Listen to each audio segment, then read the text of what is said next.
कैसे हैं आप सभी? बढ़िया। आज कौन सा गणतंत्र दिवस है?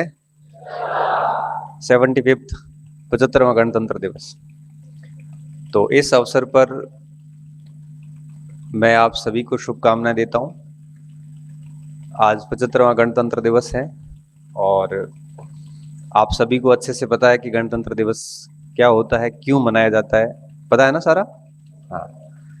अब देखो, चूंकि मैं एक शिक्षक हूं तो हमारा काम होता है ज्ञान देने का। तो मैं भाषण नहीं दूंगा आपसे, क्योंकि आप बहुत छोटे हैं और छोटे बच्चे भाषण समझ में नहीं आता उनको, ना उनको गहरी ज्ञान की गूढ़ बातें समझ में आती। तो मैं आपको इंटरेक्शन करूंगा, आपसे ज्ञान दूंगा और आपसे ही बात करूंगा, कुछ सामान्य जीके की बात करूंगा। मुझे आप आज इतना बताइए कि हम अभी जब नीचे खड़े थे तो झंडा आरोहण कर रहे थे या झंडा फहरा रहे थे? इंग्लिश में बोलता हूं, फ्लैग होस्ट कर रहे थे कि फ्लैग अनफर्ल कर रहे थे? अनफर्ल को तो ध्वज आरोहण तो नहीं कहते, ध्वज फहराना कहते हैं। होस्ट का मतलब होता है आरोहण करना। आज के दिन क्या किया जाता है? 26 जनवरी को झंडा फहराया जाता है। क्यों? 15 अगस्त को क्या किया जाता है?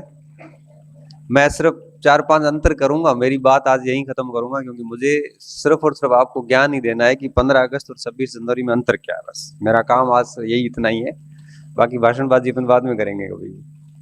देखो क्या हुआ था 15 अगस्त 1947 को, जब हम आजाद हुए, ध्यान से सुनना। तो हमारे लाल किले के ऊपर ब्रिटेन का झंडा होता था, जिसका नाम था यूनियन जैक। क्या नाम था ब्रिटेन झंडे का? वो कहां पे फहराया जाता था? लाल किले।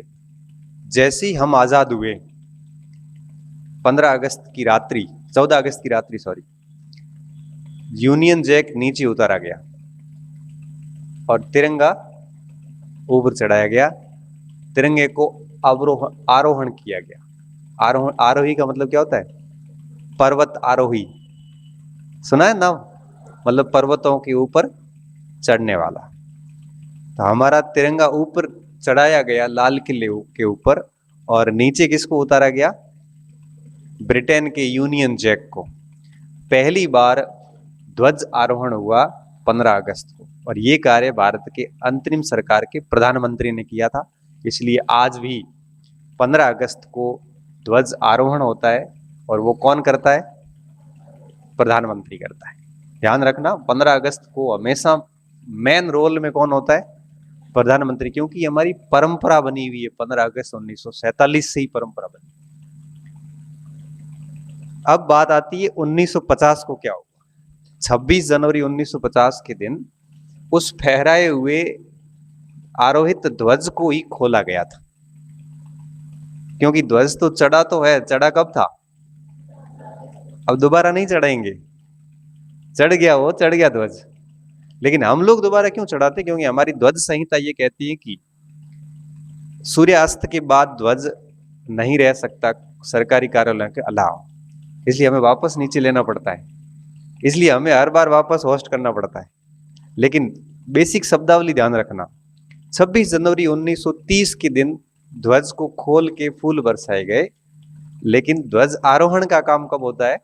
15 अगस्त। तो आप ध्यान रखोगे ना कि आज 26 जनवरी को फ्लैग अनफर्ल होता है। फ्लैग होस्टिंग कब होती है? 15 अगस्त। होस्टिंग कौन करता है और अनफर्ल कौन करता है? राष्ट्रपति। क्योंकि 1947 में जब भारत आजाद हुआ उस समय राष्ट्रपति नहीं थे, उस समय संविधान सभा ही सब काम करती थी।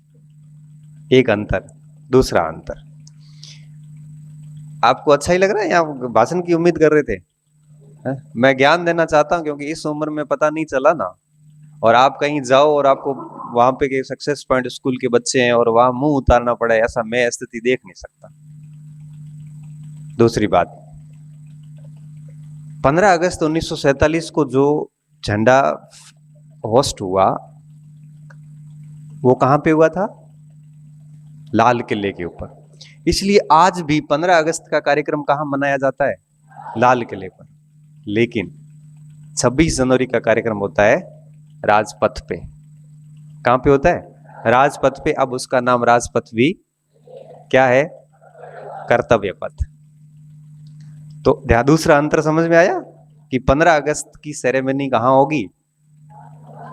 लाल किले पर, क्योंकि हमने लाल किले पे तिरंगा फहराया था 15 अगस्त को। उस समय लोगों के गूज बम्ब हो गए थे, रोंगटे खड़े हो गए थे, लोग खुशी से रो रहे थे उस समय के। 550 वर्षों की गुलामी थी जिसकी दास्त हमने फेंक दी और हम आजाद हो गए थे। स्वतंत्र आकाश में हवा ले रहे थे, लोगों की आंखों में आंसू थे। और प्रधानमंत्री नेहरू जी ने ट्रिस्ट विद डेस्टिनी नामक भाषण दिया। उस भाषण पर सबसे अधिक लोग रोए थे। तो मध्य रात्रि का ही भाषण था वो। अब मैं तीसरा अंतर समझाता हूं। 15 अगस्त के दिन सामान्य हम खुशी मनाते हैं, मिठाई बांटते हैं। उस समय हमारे पास में ना कोई शक्तिशाली सेना थी, ना हमारे पास में हथियार थे, ना हमारे पास में ऐसा कुछ पावर थी, सैन्य पावर। तो 15 अगस्त को आज भी हम बिल्कुल सामान्य सेरेमनी करते हैं, बस अपने बलिदानियों को याद करते हैं जिसकी बदौलत हम आजाद हुए, जिन्होंने अपने देश के खातिर, देश की आजादी के लिए करतार सिंह सराबा से लेकर खुदीराम बोस से लेकर 13-13 साल की कच्ची उम्र में फांसी पे चढ़ गए। उधम सिंह जैसे को चौराहे पे लीले कांटों में जलाया गया ताकि ज्यादा समय तक जले वो। ऐसे बलिदानियों के बाद हमें आजादी मिली थी 15 अगस्त को। तो वो दिन जो है वो हम बलिदानियों को याद करने के लिए करते हैं। लेकिन जो 26 जनवरी का दिन है, ये ताकत का प्रदर्शन होता है, पूरी दुनिया को दर्शाया जाता है कि हम ताकतवर हैं। आज लाल कर्तव्य पथ के ऊपर 54 एयरफोर्स के ताकतवर एयरक्राफ्ट घूम रहे हैं। नीचे सारी टैंक, मिसाइल, सारी तकनीकी है। सेना की गजब की परेड होगी आज। आरडी परेड कहते हैं हम। क्या कहते हैं? Republic day parade. आज आरडी परेड होगी, शक्ति प्रदर्शन होगा। और सबसे खास बात क्या होगी? दुनिया के अतिथियों को बुला के दिखाया जाएगा कि ये देखिए आप, ये हम है।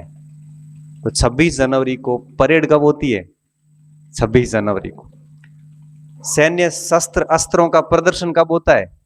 26 जनवरी को। ये सारे कार्यक्रम 26 जनवरी को किए जाते हैं। 15 अगस्त को ऐसे कार्यक्रम नहीं होते, क्योंकि वो दिन हम सिर्फ बलिदानियों को याद करते हैं।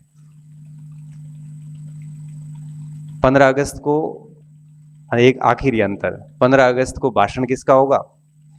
प्रधानमंत्री का, क्योंकि ये परंपरा बनी हुई है। और 26 जनवरी को किसका होगा? राष्ट्रपति का। समझ में आ रही बात?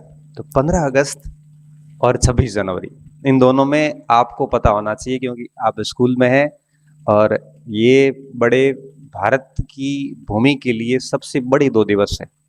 और अंतिम बात कि 15 अगस्त को तो हम आजाद हुए, लेकिन 26 जनवरी को हम क्यों मनाते हैं? गणतंत्र दिवस क्यों मनाते हैं? जबकि संविधान की अधिकांश धाराएं 26 नवंबर 1949 को लागू हो गई थी। सिर्फ 10-15 धाराओं को रोक के हमने 26 जनवरी तक क्यों लेके गए? हाँ बेटा बता। हाँ, बहुत बढ़िया बेटा, बहुत बढ़िया। ऐसे ध्यान रखना जरूरी है कि 26 जनवरी 1930 को भारत ने पहला आजादी दिवस मनाया था लाहौर के अंदर रावी नदी के तट पे।